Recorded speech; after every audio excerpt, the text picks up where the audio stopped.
All right, taking a look at our screen here, we've got 5 things. All right, first 2 we've already talked about. Miss Johnson did a great video on those, on reminding us about circumference and area of a circle.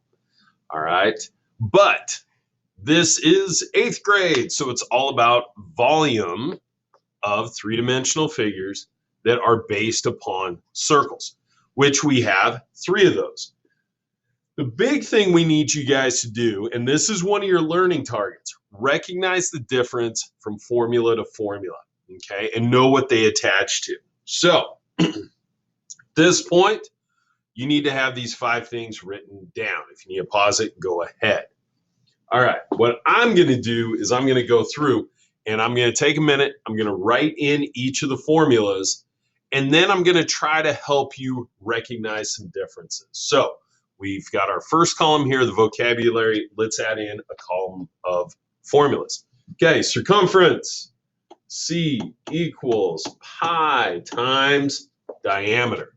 Okay, area of a circle, A equals pi times the radius squared. Okay, now here's where we jump into the new ones. Volume of a cylinder, okay, now we've got V equals pi times radius squared times the height. Let me rewrite that H for you. Ooh. Okay. Now, volume of a cone, it's a little different.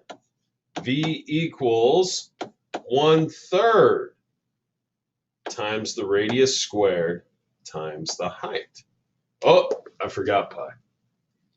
How can you forget pi, Mr. Moore? It's the holiday season.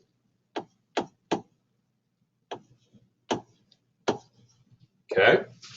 And then we get to volume of a sphere, and that's a funky one. Okay.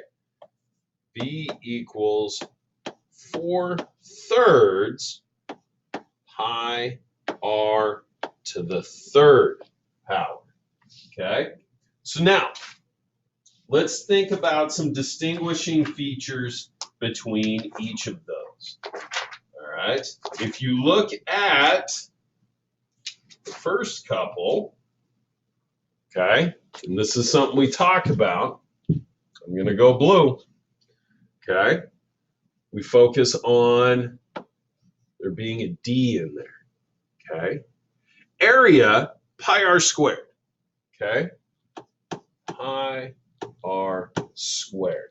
That is just a fundamental one for us. Because look, you get down to the volume of a cylinder, okay? It's that base area times height, which is one of the reasons sometimes you'll see base times height. B being the area of the volume, or the area of the circle down at the bottom. But the big thing there is realizing now we've just taken the circle and multiplied by the height. Check out my pancake video on that one. Okay, a cone, remember, focus in on the 1/3. Okay, because again, cylinder looks like that, kind of.